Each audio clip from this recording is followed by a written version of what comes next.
Hello, friends, and welcome to another WSIB Truth Matters with Joe Machado. I hope you're enjoying your day. Today's video, I'm going to talk about calculating FEL benefits for students, learners, and apprentices. The Workers' Compensation Act, which basically covers the period January 1st, 1990 to December 31st, 1997,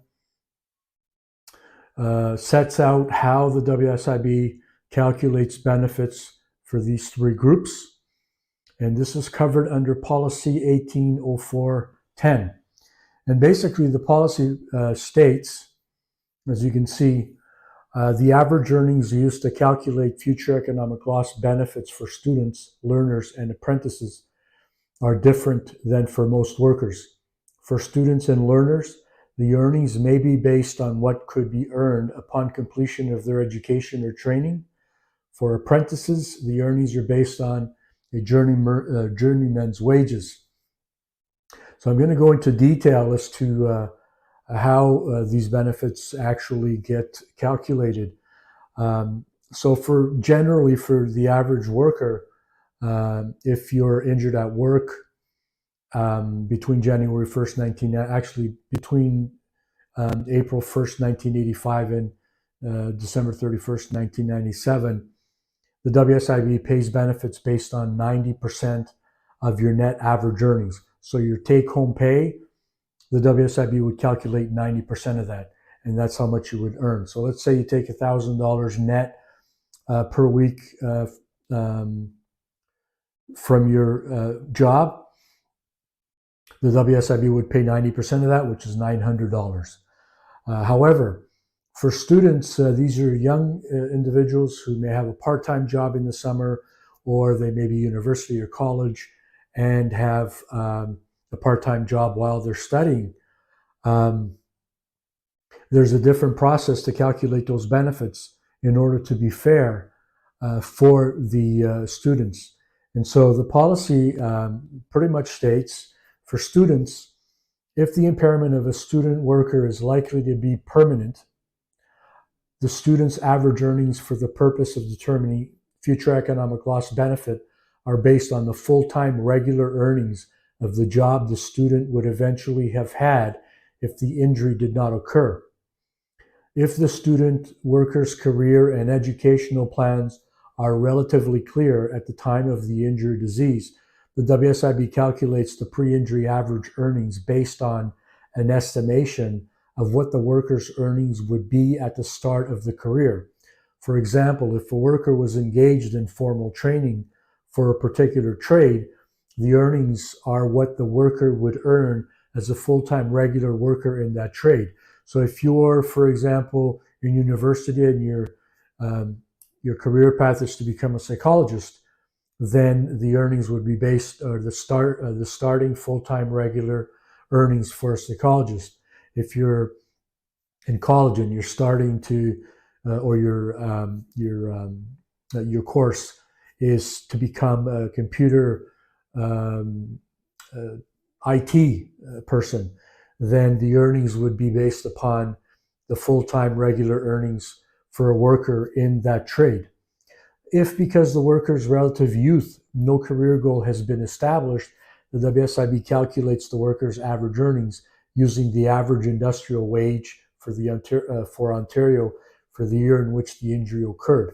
That figure may be adjusted upward if, despite absence of specific career goals, the worker's education, aptitudes, and skills at the time of the injury or disease indicate that the worker may have been likely to earn more than the average industrial wage. So again, trying to be fair. If it's, if you're 16 and you have a part-time job at McDonald's or something like that, earning minimum wage, but you have a high aptitude, you may not necessarily know what your career ambitions are as far as, going to college or university to take some sort of a course. In order to be fair, the WSIB will look at the average industrial earnings and determine the benefits to be based upon that. And again, they say that they can go upwards of that if it's shown that you have exceptional aptitude and would likely earn more than the average industrial wage. So that's just one way of making sure that they're being fair for young students and older students that are in college or university and have a pretty clear career path in mind. When now the next section talks about how the WSIB calculates future economic loss for learners. And basically, the calculation of future economic loss, some of you have probably already gone through this. Generally, you have your first assessment, which is about a year after your injury.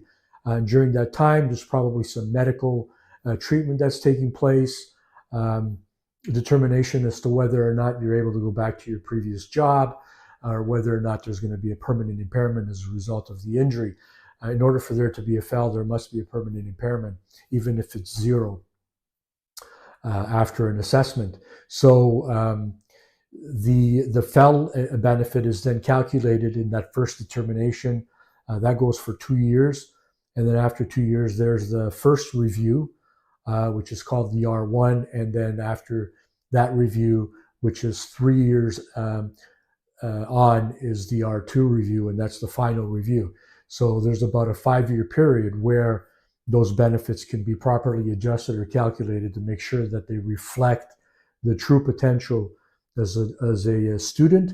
And this next one, I'm going to talk about a learner. So the policy states, if the impairment of a learner is likely to be permanent, the learner's average earnings for the purpose of determining FEL are the starting salary with the accident employer of the job for which the learner was training when injured.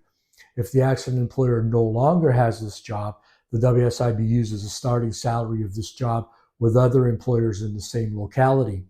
If the job does not exist in that locality, the WSIB uses the closest similar job. In this case, the WSIB must consider the level of education, aptitude, and skills the learner is likely to have at the completion of the training or probationary period. So yeah, if you go to work for an employer and you have a period of 30 days, 60 days, 90 days, whatever, training on the job to learn the particular skills to then enter into a full-time position in a particular job. And if during that time there's an injury, the WSIB needs to be able to calculate what your earnings would be at the start of that job for which you're being trained. Now, if for some reason the employer no longer has that job, they have to look for that same type of position within your locality. And if not, then they look at what the average starting salary would be for workers pretty much in Ontario to ensure that you're properly compensated. And, I have seen over the last 30 years with my paralegal firm, we did see a number of these for both learners and for students where we were able to get the earnings adjusted to reflect a more fair future economic loss benefit, and as well as for apprentices, which is the one that I'm going to talk about now, and the last one. So for apprentices, this is what the policy states. So to calculate the average earnings of an apprentice, the WSIB uses the average earnings of a journey person employed by the accident employer in the same trade as the one the apprentice was working in when injured. If this cannot be done, the WSIB uses the average earnings of a journey person employed in the accident employer's locality in the same trade that the apprentice was working when injured. Well, for most apprentices or apprenticeship programs, you have to be registered with the colleges, and in that registration, that will document when the apprenticeship started, who the host employer is, and also the particulars of the apprenticeship program in terms of how long it lasts. And the different trades will have a different number of hours that you have to complete, for example, in welding, as an example, or the amount of time on the job training, and then also the academic portion of that. And that has to be registered with Skills Trades Ontario, so that the WSIB can then look at what those earnings are for a journeyman. So if you're being in an apprenticeship program with a particular employer as an apprenticeship to learn, for example, to become an electrician, they would look at what an electrician is earning, so that would be considered a journeyman. And if you're still in your apprenticeship program, to be able to calculate earnings based on you now becoming a journeyman in that job. So these are some of the policies that I found over the years, that if you know what you're doing and if you're able to put together the information that the WSIB requires to be able to get your client or to get yourself paid in the proper manner, I find that these policies have actually been pretty fair. And this is something that I rarely say, but you got to make sure the I's are dotted and the T's are crossed, because the WSIB doesn't like to give away money if they don't have to.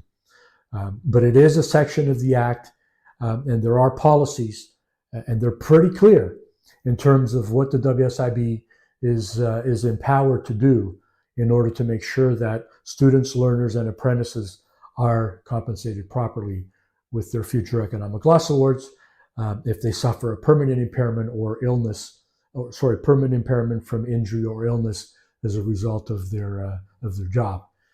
All right, friends. So I hope that helps some of you if you meet this criteria, or if you find yourself in this situation. If you have any questions at all about any of this, by all means, send me an email at joemachado@wsibsettlements.com.